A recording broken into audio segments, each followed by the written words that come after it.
Amb un concert del grup balaguerí Cason Ronda i el Ball de l'Arpia, Balaguer va posar aquest diumenge al vespre el punt i final a la festa medieval que durant tot el cap de setmana ha aplegat un nombrós públic als diferents espais habilitats per rememorar el seu passat històric. Des de la paeria feien una valoració molt positiva de la participació ciutadana, així com de les diferents associacions i grups teatrals que hi han col·laborat. Vull donar les gràcies a aquestes associacions i a aquests grups de teatre per la participació, per haver-se vestit per a la baixada de l'Arpia, l'eix conductor de la festa. De fet, ha sigut gràcies a aquesta col·laboració, a aquesta participació, que aquesta festa d'enguany ha pogut ser més gran, més participativa i l'hem pogut viure al màxim. Des de l'àrea de promoció, fires i festes diuen que cal continuar apostant per aquesta festa amb nous continguts i apunten que de cara a l'any que ve potser també caldria valorar si el campament medieval hauria d'estar en un lloc més proper a la ciutadania. El campament és més, no és tant potser festiu, sinó més alliçonador i potser l'hauríem de tindre com a més proper, no? Perquè el fet de que a vegades la gent els hi costa baixar, llavors són eines que tenim, que funcionen però que les hem d'intentar com un Tetris, no? Anar muntant. Penso que aquest any ha estat un encert i el fet de les novetats que hem introduït. Un dels actes més nombrosos i amb el que Balaguer ha rememorat el seu passat medieval ha estat la baixada de l'Arpia aquest dissabte al vespre.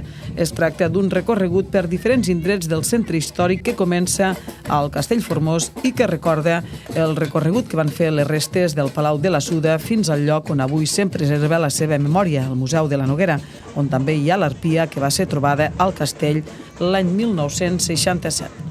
La comitiva encapçalada pels comtes d'Urgell va passar pel carrer Torrent, la plaça del Pou i la plaça del Mercadal fins a arribar a la plaça de davant del museu. A la plaça del Pou, l'acord va ser rebuda pel govern de la ciutat, encapçalat per la paera en cap Lorena González. Un cop el seguici va arribar davant del Museu de la Noguera, es va fer el Ball del Salt de l'Arpia, una dansa a la qual va poder participar el públic assistent. L'acte es va fer acompanyat pels Diables de Balaguer, Bèsties, Feréstegues i va comptar també amb la participació de diversos grups de teatre.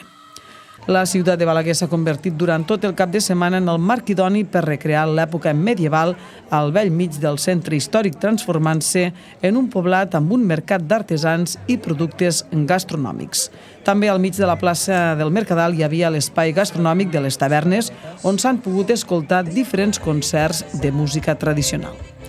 L'oferta comercial i cultural del mercat medieval s'ha complementat amb diferents activitats lúdiques variades i per a totes les edats, com ara l'espai infantil situat a la plaça del Pou, amb actuacions, atraccions, jocs i tallers, o la carpa de jocs de taula i de rol medievals que hi ha hagut a la plaça del Mercadal de la mà de l'Associació dels Argonautes del Rol de Balaguer.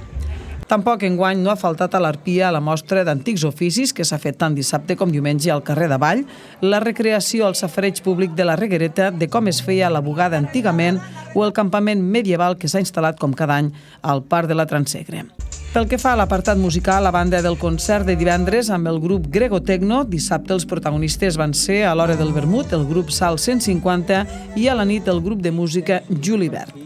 Diumenge les actuacions van anar a càrrec de Berta Puigdemassa i del grup balaguerí Cason Ronda, que va posar el punt i final a l'Arpia d'enguany. També diumenge a la tarda es va dur a terme a la Reguereta la proposta artística d'Olga Montoliu i Salvador Gavarrella, Eren dones no pas bruixes, en homenatge a les dones de la Noguera que van ser acusades de bruixeria.